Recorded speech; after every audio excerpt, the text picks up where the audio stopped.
نحمدہ و نصلی علی رسولہ الکریم، اما بعد فاعوذ باللہ من الشیطان الرجیم،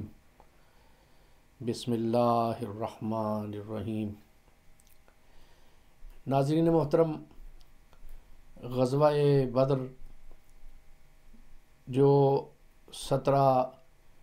رمضان المبارک سن 2 ہجری میں پیش آیا، تاریخ اسلام کا ایک اہم ترین واقعہ ہے۔ ایسا واقعہ کہ جسے اللہ رب العزت نے اپنی کتاب مجید میں یوم فرقان قرار دیا، یعنی ایک ایسا دن جس میں حق اور باطل کے درمیان امتیاز واضح ہو گیا۔ آج کی اس نشست میں غزوہ بدر کے پس منظر کے بارے میں اور غزوہ بدر کے حالات سے جو کچھ عرصہ پہلے واقعات پیش آئے ان کی طرف اختصار سے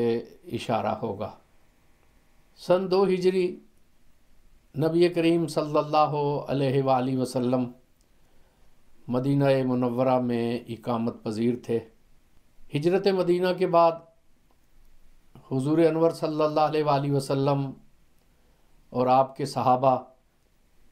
جب مدینہ منورہ میں پہنچے تو انصار مدینہ نے ان کے لیے دیدہ اور دل فرش راہ کیے اور ہر طرح سے انہیں سہولت مہیا کی، اخوت کا، مواخات کا ایک ماحول انہیں فراہم کیا اور انہوں نے بڑا اطمینان محسوس کیا۔ کفار مکہ کو، منافقین کو، معاندین کو، مشرکین کو جب ان حالات کی خبر ہوتی کہ مسلمان دن بدن مستحکم ہوتے جا رہے ہیں اور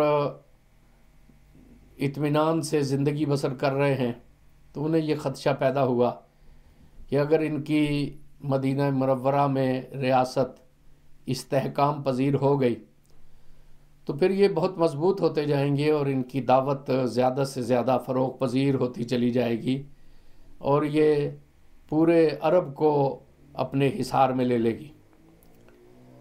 سو انہوں نے ریشہ دوانیاں شروع کر دیں، سازشیں شروع کر دیں۔ جمادی الثانی کے مہینے میں کفار نے باہمی مشورے سے ایک قافلہ تجارت ترتیب دیا اور اس قافلہ تجارت کا مقصد یہ تھا کہ شام کی طرف جائیں، تجارت کریں، امکانی حد تک منافع کمائیں اور اس کے بعد آ کر اس منافع کو کام میں لا کے مسلمانوں کے خلاف لشکر جرار تیار کیا جائے اور مسلمانوں پر حملہ کیا جائے۔ سو یہ تجویز سامنے آئی تو مکہ کے ہر شخص نے اس قافلہ تجارت میں انویسٹمنٹ کی اور جو ان کے پاس مال تھا وہ جمع کیا۔ کہا جاتا ہے کہ اس زمانے کے اعتبار سے 50,000 اشرفیاں اکٹھی ہو گئیں۔ یہ ایک بہت بڑی رقم تھی اگر اس زمانے کے حالات دیکھیں اور کرنسی کی مقدار کو دیکھیں۔ اور اس قافلہ تجارت کا سربراہ ابو سفیان کو بنایا گیا اور یہ طے ہوا کہ واپس آنے کے بعد اصل زر تو سب کو واپس کر دیا جائے گا اور اس سے جو بھی منافع ہوگا وہ تمام کا تمام مسلمانوں کے خلاف جنگ کی تیاری میں صرف کیا جائے گا۔ نبی محتشم صلی اللہ تعالیٰ علیہ وآلہ وسلم کو بھی اس قافلہ تجارت کی تیاری کی خبر پہنچی۔ جب یہ قافلہ روانہ ہوا تو حضور اکرم صلی اللہ علیہ وآلہ وسلم نے یہ سوچا کہ کوشش کی جائے کہ اس قافلہ تجارت کو شام کی طرف نہ جانے دیا جائے، کیوں کوئی بھی بیدار مغز رہنما دشمن کو تیاری کا موقع تو نہیں دیتا۔ نبی کریم صلی اللہ علیہ وآلہ وسلم نے ایک مختصر سی جماعت کے ساتھ ذویل عشیرہ کا رخ کیا۔ یہ وہ ساحلی مقام ہے جہاں سے تجارتی راہداری گزرتی تھی، وہ تجارتی راہداری جو مکہ سے شام کی طرف جایا کرتی تھی، اس راستے پر یہ بستی آباد تھی۔ نبی کریم صلی اللہ تعالیٰ علیہ وآلہ وسلم جب وہاں پر پہنچے تو انہیں خبر ملی کہ چند دن پیشتر ہی ابو سفیان کا قافلہ تجارت یہاں سے نکلنے میں کامیاب ہو گیا ہے اور وہ شام کی طرف چلے گئے۔ نبی کریم صلی اللہ علیہ وآلہ وسلم نے وہاں کے مقامی قبائل سے کچھ معاملات طے کیے، انہیں دعوت پیش کی، انہیں مدینہ منورہ کی اسلامی مملکت سے تعلقات استوار کرنے کے لیے کہا، اور نبی کریم صلی اللہ علیہ وآلہ وسلم واپس آ گئے۔ اتنے میں رجب کے مہینے میں ایک واقعہ بھی پیش آیا۔ حضرت عبداللہ بن جاش کی سرکردگی میں نبی کریم صلی اللہ علیہ وآلہ وسلم نے ایک مختصر سی جماعت کو کہا کہ آپ لوگ جائیں اور مجھے اطلاع دیں کہ کیا ہو رہا ہے مکہ جانے والے راستوں پر۔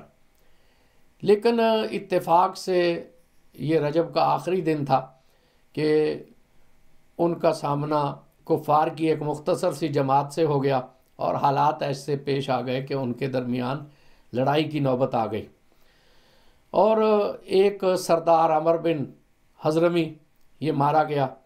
جس کی وجہ سے مکہ میں بڑا اشتعال پھیل گیا، اور انہوں نے اس کا بڑا پروپیگنڈا بھی کیا کہ دیکھیں رجب کا آخری دن تھا اور مسلمانوں نے حرمت والے مہینے کا پاس نہ کیا۔ اور یہ ابھی حالات گرم تھے کہ نبی کریم صلی اللہ تعالیٰ علیہ وآلہ وسلم کو اطلاع ملی کہ وہ لشکر جو کہ ابو سفیان کی قیادت میں شام کی طرف گیا تھا، وہ قافلہ تجارت 40 افراد پر مشتمل تھا، وہ واپس آ رہا ہے